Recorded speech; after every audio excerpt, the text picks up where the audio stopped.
Hello বন্ধুরা, জয়াসলে তোমাদের সবাইকে স্বাগত। বন্ধুরা, আমি চলে এসেছি আজকে আমার ছাদ বাগানে তোমাদের সাথে লাউ গাছের ভিডিও নিয়ে। কিছুদিন আগে আমি বালির ভিতরে কয়েকটা দানা আমি বসিয়েছিলাম, তার থেকে চারা হয়েছিল। সেই চারাগুলো আমি দেখিয়েছি তোমাদের, আমি তুলে অন্য জায়গায় বসিয়েছিলাম।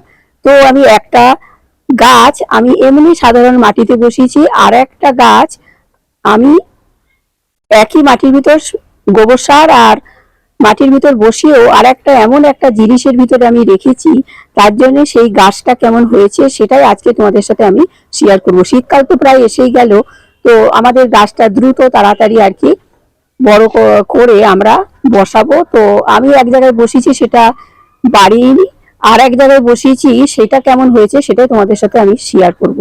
তাহলে চলো যাওয়া যাক। দুটো লাউ গাছ, কোন লাউ গাছটা বেশি ভালো হয়েছে, কিভাবে বসিয়েছি, সেইটা কি খাবার দিয়েছি আর কি, তার জন্য লাউ গাছটা এরকম হয়েছে সেটাই তোমাদের সাথে শেয়ার করব। বন্ধুরা, আমার দুটো লাউ গাছ, তো প্রথমে একটা লাউ গাছ দেখায়। দেখো, এই লাউ গাছটা আমি বালি থেকে তুলে 8-10 দিন আগে আমি বসিয়েছিলাম। তো লাউ গাছটা দেখো যেমন সামান্য একটু বড় হয়েছে, আর সামান্য দুটো দুটো পাতা আর কি ছেড়েছি ছোট ছোট।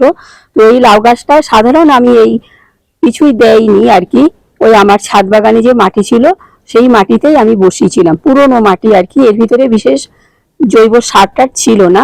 তো আমি সেটাই আমি বসিয়ে দিয়েছিলাম। তো তার জন্য গাছটা দেখো কেমন হয়েছে, বাড়িয়ে নিয়ে একদম সামান্য শুধু দুটো পাতা বেরিয়েছে। আর একটা লাউ গাছ তোমাদের সাথে আমি দেখাবো, সেই লাউ গাছটা কেমন হয়েছে। আমি দুটোই একসাথে কিন্তু বসিয়েছিলাম। আমি সেদিনকেই কিছুদিন আগে 10-12 দিন আগে বসিয়েছিলাম, ভিডিওটা তোমাদের সাথে শেয়ার করেছিলাম। আমি তোমাদের বলেছিলাম আমি মাঝে মাঝে ফিরে এসে দেখাবো আমার লাউ গাছগুলো কেমন হয়। তো যাই হোক, এই লাউ গাছটা তোমাদের দেখালাম, এরকম অবস্থা, একদম রোগা শীর্ণ, কোনো আর কি বাড়িয়েনি বলতেই চলে, সামান্য দুটো পাতা আর কি ছেড়েছি। এবারে তোমাদের দেখায় আর একটা লাউ গাছ, চলো তাহলে ওইদিকে যাওয়া যাক।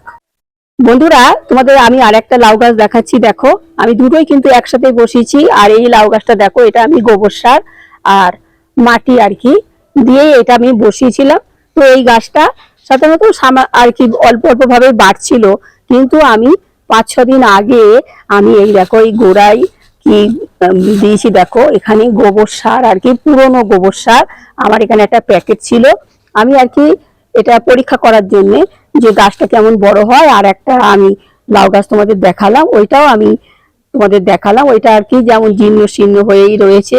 আর একই গাছ দেখো, এটা আমি কিভাবে বসিয়েছি দেখো, সম্পূর্ণ জৈব পদ্ধতি। এখানে কিন্তু গোবর সার আর মাটি দিয়েই আমি বসিয়েছি সামান্য।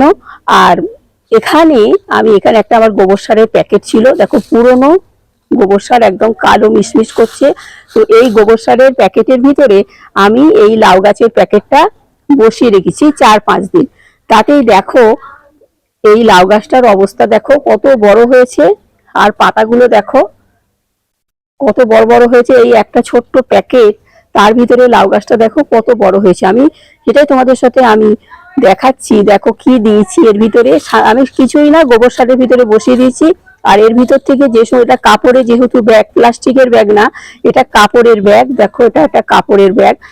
আর এই বা মিষ্টির দোকানে যে ব্যাগগুলো দেয় সেই ব্যাগেও হবে। তো সেই ব্যাগের ভিতরে আমি গাছটা বসিয়ে, আমি এখানে গোবর সার ছিল, পুরনো গোবর সার, তার ভিতরে আমি বসিয়ে রেখেছি।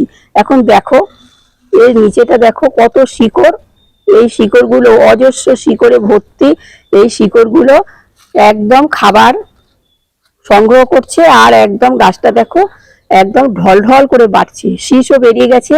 আর কদিন পরে ঝুলন্ত মাচায় উঠে যাবে, 10-10 ভিতরে ঝুলন্ত মাচায় আমার উঠে যাবে, বা আমি অন্য কোনো মাটিতেও বসাতে পারি।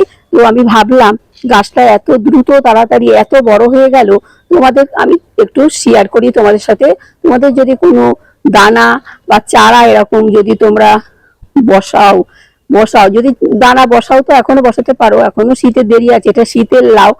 তো যাই হোক, আমি এটা বসিয়ে দিয়েছিলাম, দেখো এখন কত বড় হয়ে গেছে। এই লাউ গাছটা আমি পরে অন্য জায়গায় স্থানান্তরিত করব। এটা যখন আরো অনেক বড় হয়ে যাবে, আমি এই যে কোনো বস্তার ভিতর, ক্যারেটের ভিতরেও আমি দিতে পারি, বা অন্য জায়গায়ও আমি দিতে পারি। তো আমি এটাকে অন্য জায়গায় আমি বসাবো, পরে আমি আবার তোমাদের সাথে ফিরে এসে দেখাবো আমার লাউ গাছটা আরো কত ভালো হয়েছে। আমি তোমাদের বললাম, তোমাদের যদি এরকম গাছ থাকে, তোমরা কিন্তু এরকম পুরনো গোবর সারের ভিতরে বসিয়ে দিলে দেখো এরকম প্যাকেট ধরে বসিয়ে দিলে এরকম সুন্দর গাছ হয়ে যাবে। তারপর তোমরা যেখানে খুশি বসাতে পারো।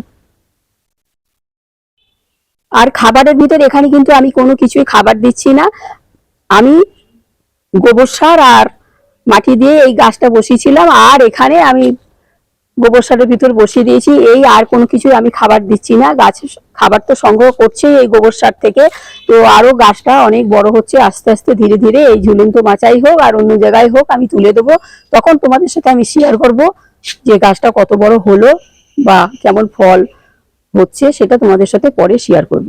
যাই হোক, তাহলে তোমরা আমার ভিডিওটা দেখলে।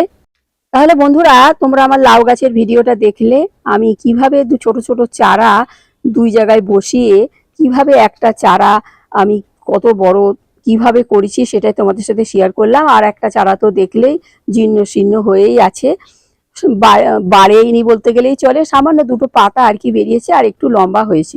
তো যাই হোক, তোমাদের যদি আমি বললাম, তোমাদের যদি এরকম চারা থাকে তোমরা এরকম গোবর সারের ভিতরে বসিয়ে দাও, একদম প্যাকেট কোনো কাটার দরকার নেই, ওখান থেকে শিকড় আস্তে আস্তে গোবর সারের ভিতরে গিয়ে খাবার সংগ্রহ করবে, আর দেখবে গাছটা খুব হেলদি হবে, খুব সুন্দর হবে, পুষ্ট হবে। তো যাই হোক, এইভাবে তোমরা লাউ গাছ করতে পারো। আমি করেছি, আমার ভালো হয়েছে বলেই তাই তোমাদের সাথে আমি ভাবলাম তোমাদের সাথে শেয়ার করি, আমার যে গাছটা হয় তোমাদের সাথে আমি শেয়ার করি। তো যাই হোক, তোমাদের যদি আমার এই লাউ গাছের ভিডিওটা ভালো লেগে থাকে তো তোমাদের কাকিমাকে একটা লাইক শেয়ার সাবস্ক্রাইব করে আমার চ্যানেলটার পাশে থেকো। আসি তাহলে, সবাই ভালো থেকো, টাটা। পরবর্তী আরো অনেক নতুন নতুন ভিডিও নিয়ে আমি এসে যাব।